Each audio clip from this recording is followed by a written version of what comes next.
নমস্কাৰ।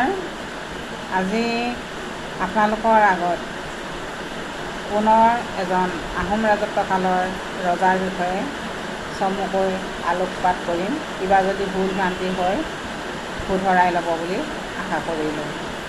আহোম ৰাজত্বকালৰ এজন বিখ্যাত ৰজা হৈছে চুডাংফা।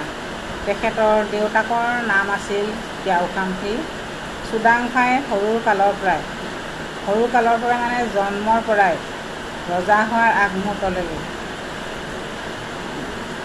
ব্ৰাহ্মণ পৰিয়ালত ডাঙৰ দীঘল হৈছিলে। সেইকাৰণে তেওঁক বামুণী কোঁৱৰ বুলি কোৱা হয়। চুডাংফাই 1397 খ্ৰীষ্টাব্দত ৰজা হৈছিলে। ৰজা হোৱাৰ পিছতে ব্ৰাহ্মণ পৰিয়ালৰ লোকসকলক ৰজাঘৰীয়া বিষয়বাদ দি দিহিঙত স্থাপন কৰিছিলে। উজনিত পতা কেইঘৰক উজনিয়াল কোঁৱৰ আৰু নামনিত পতা কেইঘৰক নামনিয়াল কোঁৱৰ বুলি কোৱা হয়। চুডাংফা আছিল শিঙৰি ঘৰত উঠা প্ৰথমজন আহোম ৰজা আৰু চুডাংফাৰ দিনৰ পৰাই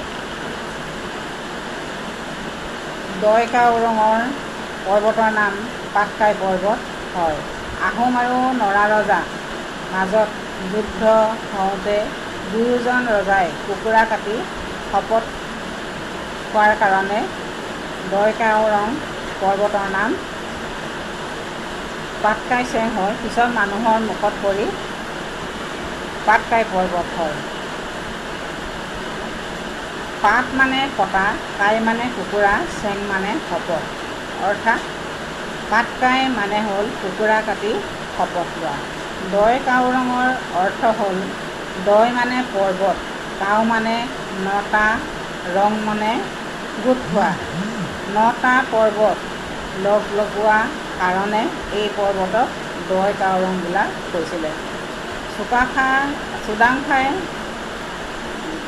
কমতা ৰাজ্যৰ ৰজাৰ জীয়েক হাজনীক বিয়া কৰিছিলে আৰু 1407 খ্ৰীষ্টাব্দত চুডাংফাৰ মৃত্যু হৈছিলে।